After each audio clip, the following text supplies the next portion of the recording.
Hi, I'm Jasmine. I'm a nursing student at the Reading Hospital School of Health Sciences. In the nursing program, we have everybody from somebody who's straight out of high school to older adult learners that have kids.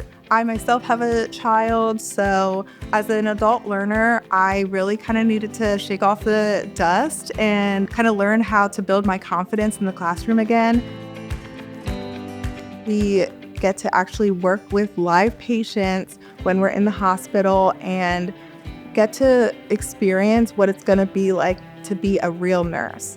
You can just learn so many different areas of medicine and kind of get like a full range of experience in.